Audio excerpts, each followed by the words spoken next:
think traditionally it's just like when you go to a shop to buy a goods, right? So you want to buy one box, you pay for it. If you want to buy 2 boxes, then you pay for 2 boxes, right?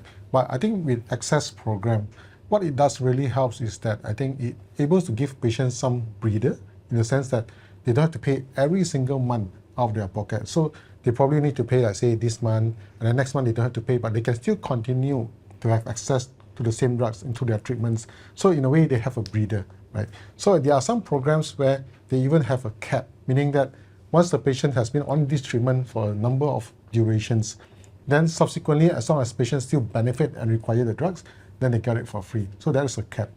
So some of the companies like Axios, what they're offering is more like a mean base. So like you earlier on when I think you did mention is that because of the cost for you to come up with innovative products, right? Someone have to pay for it, right? If not the patients, then you have to be from the companies or you have to be from the governments and all.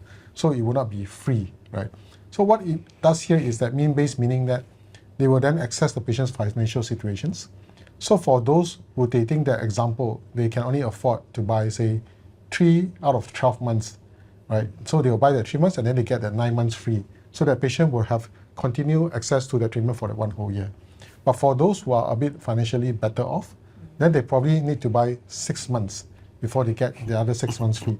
So it helps to balance out, to make it more sustainable for everyone in general. But of course, if you look at individual level, therefore those who need to buy 6 for them to get 6 free, they felt it's a bit unfair as opposed to someone who needs to only buy 3 but they get 9 months free, right?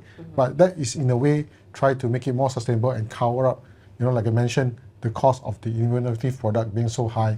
Somehow you just will not be able to offer it equal, for everyone. Axios, transforming access to healthcare.